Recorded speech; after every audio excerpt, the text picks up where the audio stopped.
आज मैं आपको बताना चाहती हूँ कि हम परमेश्वर में हमें जब हम किसी को बताते हैं परमेश्वर के बारे में तो हमें कैसे बताना है। हमें परमेश्वर की सामर्थ को किस तरह से अपने लोगों के बीच में प्रकट करना। हमारा परमेश्वर बहुत सामर्थी परमेश्वर है और जो वचन लिखा है, जैसा बाइबल के अंदर लिखा है ना, हमें वैसे का वैसा ही दूसरों के सामने बताना है। हालेलुया।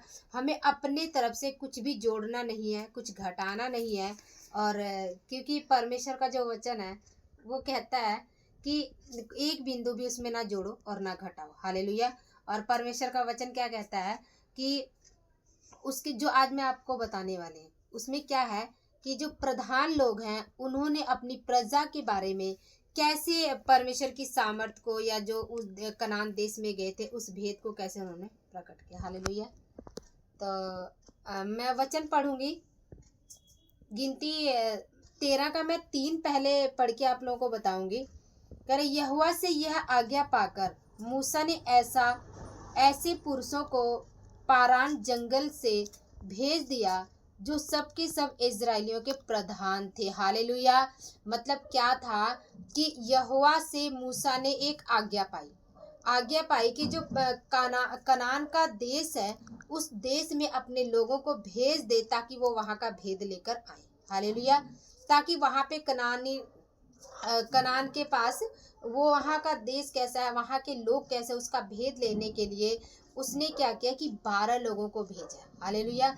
और हम इस वचन से पढ़ के जानते हैं कि वो सभी लोग प्रधान थे, वो चुने हुए लोग थे। वो परमेश्वर मतलब अपने उसमें चुने हुए लोग थे। जैसे आज क्या है कि आज जो हर जगह पे अलग अलग जगह पे जो पास्टर लोग हैं वो चुने हुए हैं, परमेश्वर के दास लोग हैं। आगे उनके पीछे क्या है, कलीसिया। हालेलुया। तो इसी के बारे में मैं आप लोगों को आज बताना चाहती हूँ कि परमेश्वर की सामर्थ जो जैसी है ना उसको लोगों के सामने वैसा ही प्रकट करना है। हालेलुया। परमेश्वर ने यहाँ पे 3 से मैंने पढ़ा है, इसके बाद मैं पढ़ूंगी 13 का 27 से पढ़ूंगी। जो 12 लोग जो कनान में भेद लेने के लिए गए, आगे मैं उसके बारे में बताऊंगी कि उन्होंने भेद लेकर और क्या क्या उन्होंने बोला। हालेलुया। 27 वचन में कह रहा है, उन्होंने मूसा से यह कहकर वर्णन किया, जिस देश में तूने हमको भेजा था उसमें हम गए, उसमें सचमुच दूध और मधु की धाराएं बहती हैं और उसकी उपज में से यही है। हालेलुया। वो कुछ अंगूर का गुच्छा कुछ ऐसे लेकर आए थे जो कि बोला कि उपज में से यही है। परंतु उस देश के निवासी बलवान हैं और उसके नगर गढ़ वाले हैं और बहुत बड़े हैं। और फिर हमने वहाँ अनाक वंशियों को भी देखा। हालेलुया। वो वर्णन कर रहे हैं कि जिस देश में मूसा तूने हमें भेजा था हम गए, वो गढ़ वाला नगर है, वहाँ पे बड़े बड़े लोग रहते हैं। उसने ऐसे करके उन लोगों ने बताया। कह रहे दक्षिण देश में अमालेकी बसे हुए हैं और पहाड़ी देश में हित्ती, यूबीसी और एमोरी रहते हैं और समुंदर के किनारे किनारे और यरदन नदी के तट पर कनानी बसे हुए हैं। हालेलुया।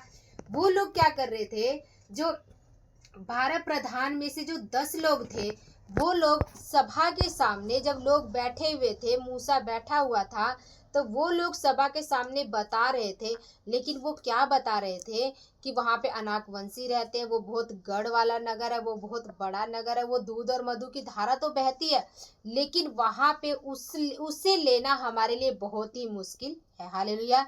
परमेश्वर ने तो इसलिए भेजा था कि जिस कनान देश में मैं तुम्हें लेकर आया हूँ उस देश को तुमने जीतना है, तो तुम वहां पे जाके देखो कि वो कैसे है। हालेलुया।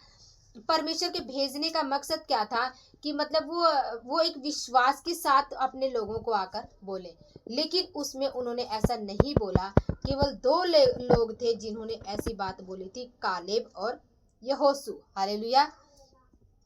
वचन 30 क्या कह रहा है, पर कालेब ने मूसा के सामने प्रजा के लोगों को चुप कराने के विचार से कहा, हम अभी चढ़ के उस देश को अपना कर लें, क्योंकि निसंदेह हम में ऐसा करने की शक्ति है। हालेलुया।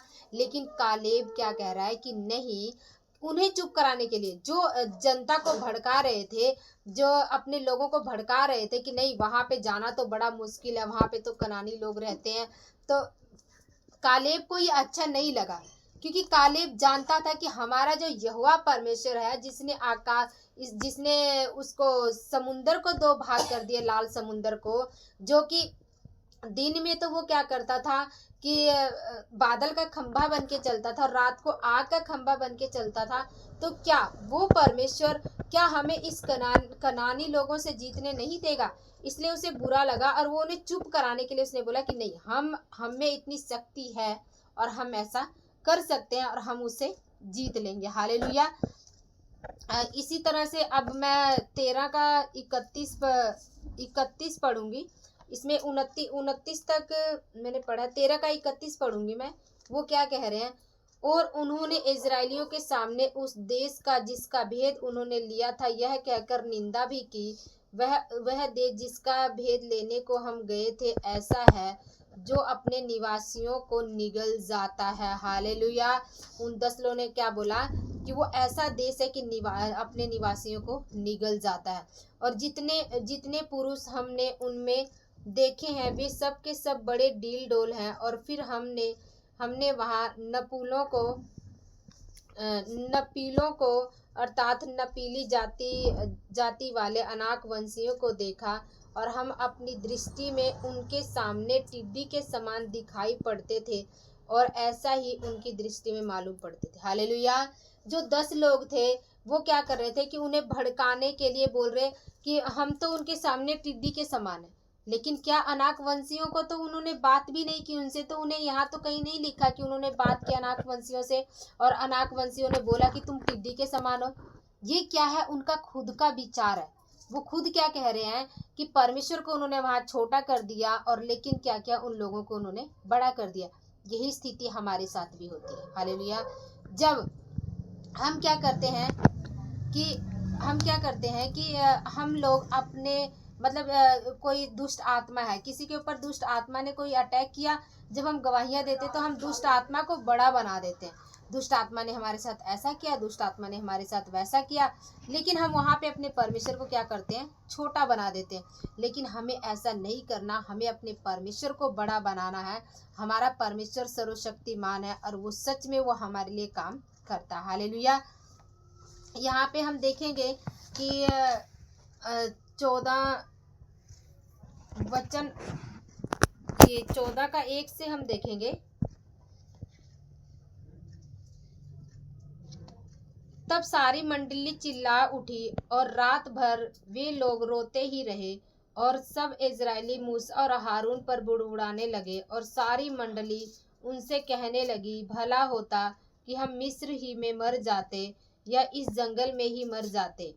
यहोवा हमको उस देश में ले जाकर क्यों तलवार से मरवाना चाहता है? हमारी स्त्रियां और बाल बच्चों तो लूट में चले जाएंगे। क्या हमारे लिए अच्छा नहीं कि हम मिस्र देश में लौट जाएं? फिर वे आपस में कहने लगे, आओ हम किसी को अपना प्रधान बना लें और मिस्र को लौट जाएं। तब मूसा और हारून इजरायलियों की सारी मंडली के सामने मुंह के बल गिर पड़े। हालेलुया। यहाँ पे क्या बोला जा रहा है? वो जो 10 लोग थे ना, वो लोग खुद तो डरे ही डरे, लेकिन उन्होंने प्रजा को भी डरा दिया। हालेलुया। जब हम क्या करते हैं, जब हम किसी की अगुवाई कर रहे हैं या मैं आप लोगों को वचन दे रही हूँ, तो इसका क्या मतलब है कि मुझे परमेश्वर के उस सामर्थ के बारे में बताना है, उस कार्य के बारे में बताना है जो परमेश्वर हमारे लिए करता है, जो वाक्य में हमारा परमेश्वर है। हालेलुया। हमें किसी को भी भड़काना नहीं है, किसी को भी ऐसा नहीं बोलना है कि नहीं हमारा परमेश्वर में तो शक्ति नहीं है, और लेकिन हम दूसरे लोगों को जब देखते तो हमारा मन कच्चा हो जाए। हालेलुया। तो हमें क्या करना है कि हमें परमेश्वर की जो सामर्थ है, उसकी सामर्थ सच में ही महान सामर्थ है, और हमें उस सामर्थ को प्रकट करना है लोगों के जीवन में, लोगों के सामने। ना कि हमें उस शैतान की सामर्थ्य को प्रकट करना या शैतान को बताना कि हाँ ये शैतान बड़ा है और हम छोटे हैं। क्योंकि हमारा परमेश्वर बड़ा है तो हम भी बड़े हैं। हमारा परमेश्वर सर्वशक्तिमान है तो हमें भी उसने ऐसी शक्ति दिया हुआ। हालेलुया। तो परमेश्वर यहाँ पे वचन कह रहा है 14 के 36 को हम देखेंगे।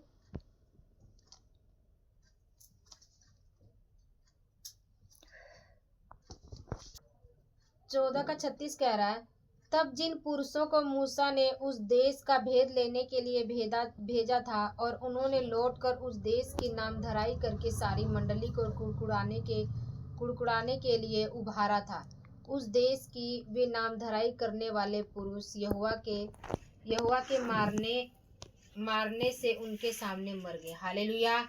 ऐसा ही होता है। वो लोग जो 10 लोग थे ना, फिर वो मारे गए थे। यहोवा का कोप जो था उनके ऊपर पड़ा था। हालेलुया। तो हमें कभी भी परमेश्वर के कोप को अपने ऊपर नहीं लेना है, क्योंकि ये जो वचन है ना, ये दो-धारी तलवार है, बोलने वाले को और जो सुनते हैं दोनों को ही छेदता। हालेलुया। तो हमें वचन देने से पहले इस बात को ध्यान रखना है, सिखाने से, किसी को भी सिखाने से पहले हमें इस बात को ध्यान रखना है कि जो हम बोल रहे हैं तो क्या उससे लोगों का, परमेश्वर का जो छवि है लोगों के सामने कैसी जा रही है। हालेलुया। यहाँ पे क्या था, यहाँ पे उन्होंने प्रजा को घबरा दिया, प्रजा रोने लग गई, प्रजा बोलती हम दूसरा प्रधान बना लेते हैं और हम चले जाते हैं, है ना। लेकिन परमेश्वर का कोप तो भड़कना था, क्योंकि परमेश्वर का कोप इसलिए भड़कना था क्योंकि उन्होंने उन्हें इतना ज़्यादा डरा दिया था कि हमारा परमेश्वर छोटा है, हमारा परमेश्वर कुछ भी नहीं है। जो सर्वशक्तिमान परमेश्वर है उसको उन्होंने छोटा कर दिया था। हालेलुया। लेकिन जो हमारा परमेश्वर वो महान है। उस 14 के 38 में लिखा हुआ है, परंतु देश का भेद लेने वाले पुरुषों में से नून का पुत्र यहोशू और यपुन्नो का पुत्र कालीब दोनों जीवित रहे। हालेलुया। लेकिन परमेश्वर ने क्या किया, वो 2 लोग जो थे वो जीवित रहे और उन्हें ही कनान में, वो 2 लोग ही कनान में गए हैं। हालेलुया। तो हमें क्या करना है, जैसी सामर्थ परमेश्वर की है हमें वैसी सामर्थ लोगों के सामने प्रकट करना है, ना कि हमें उन्हें अपने स्वार्थ के लिए डराना है, अपने स्वार्थ के लिए उन्हें घबराना है। हमें ऐसा नहीं करना है। हमें परमेश्वर से डरना है, क्योंकि परमेश्वर के वचन में जो लिखा हुआ है हमें उस वचन को लोगों को बताना है। हालेलुया। क्योंकि परमेश्वर जो है हम सभी से हिसाब लेगा। हम सभी लोग परमेश्वर के वचन को एक दूसरे को बताने के लिए प्रभु ने बोला है। तो इसलिए हमें जैसा वचन है ना, जैसा परमेश्वर की सामर्थ है, उसी सामर्थ को हमें दूसरों के सामने प्रकट करना है। हालेलुया। तो इन वचनों के द्वारा हमने क्या सीखा है, कि हमने सीखा है कि जो 12 लोग थे, सबसे पहले तो हम देखते कि जो 12 लोग थे ना, वो प्रधान लोग थे। प्रधान मतलब लोगों को सिखाने वाले, उनको अपनी जनता को बताने वाले, परमेश्वर के बारे में बताने वाले। इसलिए हमें सावधान होना है कि हम जो भी कुछ बताते हैं हमें परमेश्वर के वचन से बताना है और हमें सही सही बातों को बताना। हालेलुया। दूसरा क्या है कि उन 10 लोग जो थे ना, वो शारीरिक रूप से देख रहे थे परमेश्वर के जब वचन को हम बोल रहे हैं, जब हम परमेश्वर के काम को बोल रहे हैं, जब परमेश्वर हमें किसी बात के लिए बोल रहा है ना, तो हमें शारीरिक रूप से नहीं देखना, हमें आत्मीय रूप से देखना। वो शारीरिक रूप से देख रहे थे, इसीलिए उन्हें शारीरिक बातें ही जाके उनको जो प्रजा थे उनको बताया, जिसकी वजह से वो घबरा गए। लेकिन और वो क्या थे कि वो जो निवासी थे उनकी निंदा भी वो कर रहे थे। मतलब जो कनान के निवासी थे उनकी निंदा भी कर रहे थे, वो डर गए थे, वो शारीरिक रूप में ऐसा कर रहे थे। लेकिन जब हम शारीरिक रूप में कुछ भी हम जब शारीरिक रूप में बोलेंगे ना, तो फिर परमेश्वर का काम क्या है, वो रुकता है। और वो क्या है कि यहाँ पे देखा जाए, वो उस जो इजरायली के निवासी थे ना, उनके लिए वो क्या हुआ, एक बुरी बात, एक बुरी खबर बन गई। हालेलुया। वो एक नाश की ओर गए। तो हम क्या है कि हमें वचन में जो बात है, जब हम परमेश्वर के सामने उसी हिसाब से रखेंगे तो हम अपने तो बचेंगे, लेकिन हम जिन्हें सिखा रहे हैं, जो हमारी प्रजा है या जो हमारे लोग हैं, हम उन्हें भी नाश होने से बचाएंगे। हालेलुया।